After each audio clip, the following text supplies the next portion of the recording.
నేను చూశాను ప్రతిపక్షంలో ఉన్న పార్టీ నాపైన తీవ్రమైన ఆరోపణ చేసింది.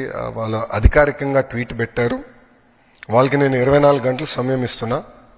2,000 రూపాయలు నా బ్యాంక్ అకౌంట్కి వచ్చింది, నా జోబులోకి వచ్చిందని వాళ్ళు అంటున్నారు కనుక నిరూపించండి, లేదంటే ఆ స్టేట్మెంట్ విత్డ్రా చేయండి. ఈ రెండు చేయకపోతే చాలా తీవ్రమైన పరిణామాలు ఉంటాయి. లీగల్గా నేను దీనిపైన ముందరికి వెళ్ళాలని నిర్ణయించుకుంటాం జరిగింది. ఎందుకంటే ప్రజలు కూడా ఒకటి గుర్తుపెట్టుకోవాలి, వైకాపా పార్టీ అనేది ఒక అబద్ధాన్ని 100 సార్లు చెప్పి నిజం చేసేదానికి ప్రయత్నించే పార్టీ. 2019 ఎన్నికల్లో కరెక్ట్గా వాళ్ళ సొంత బాబాయిని వాళ్ళే చంపేసి ఏకంగా నింద మా నాయకుడు చంద్రబాబు నాయుడు గారి పైన ఆనాడు వేశారు. మేము ఆనాడు సమర్థవంతంగా తిప్పికొట్టలేకపోయాం కనుకనే ప్రజలు నమ్మారు. కానీ ఇప్పుడు చూడండి, చెల్లెలు చెప్తున్నారు ఏం జరిగిందో. సో అలా అబద్ధాలు చెప్పి ప్రజలు నమ్మించడానికి ప్రయత్నిస్తున్నారు. ఈ 2,000 రూపాయలు నేను ఆ ట్వీట్ని నేను చదివాను. ఆ 2,000 రూపాయలు నా జోబుకి వచ్చిందన్నారు. వాళ్ళు నిరూపించాలి, లేదంటే ఆ స్టేట్మెంట్ వెనక్కి తీసుకోవాలి, లేదంటే to the fullest extent of the law I will take action against them. రెండో విషయం వచ్చేగల వాళ్ళు యూడైస్ డేటా గురించి మాట్లాడుతున్నారు. అంటే పాపం అక్కడున్న గతంలో పనిచేసిన విద్యాశాఖ మంత్రులు కనీసం బేసిక్స్ తెలీదు.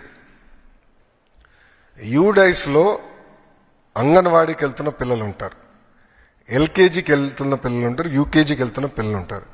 ఈ స్కీమ్ వాళ్ళకి వర్తించదు. నంబర్ 1. నంబర్ 2, గత ప్రభుత్వం GER గ్రాస్ ఎన్రోల్మెంట్ రేషియో చూపించేదానికి 18 సంవత్సరాల కన్నా ఎక్కువ వయసు ఉన్న వాళ్ళని తీసుకొచ్చి ఏకంగా ప్రభుత్వ పాఠశాలల్లో చదువుతున్నారని వాళ్ళని ఎన్రోల్ చేస్తాం జరిగింది. పక్క రాష్ట్రాల్లో చదువుతున్న పిల్లల్ని తీసుకొచ్చి ఆంధ్ర రాష్ట్రంలో చదువుతున్నారని చూపిస్తాం జరిగింది. విత్ ప్రూఫ్ నా దగ్గర ఉన్నాయన్ని.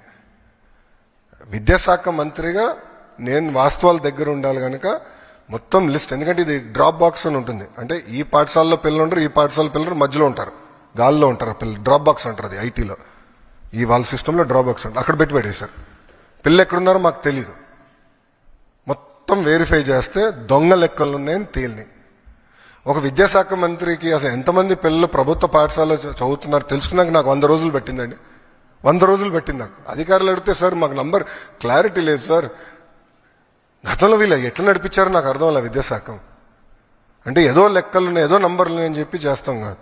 రెండోది, నిజంగానే వాళ్ళంత భావించుంటే వాళ్ళు ఎందుకు ఇవ్వలేదండి? అమ్మ ఒడి ఎందుకు ఇవ్వలేదు వాళ్ళు? ఈరోజు మేము ఇస్తున్నాం. అర్హులు ఎంతమంది ఉన్నారో వాళ్ళు ఇచ్చేదాకా మేము సిద్ధంగా ఉన్నాం. మొత్తం లిస్ట్ GSWS ముందర పెడతాను, బయట పెడతాను. లేదంటే ఎవరన్నా రాలేదనుకుంటే మన మిత్రకెళ్ళి ఎందుకు రాలేదో తెలుసుకోవచ్చు, కరెక్ట్ చేసిన మార్గం కూడా ఇస్తున్నాం. సో అర్హులు ఎంతమంది ఉన్నా ఇచ్చేదానికి కూటమి ప్రభుత్వం సిద్ధంగా ఉంది.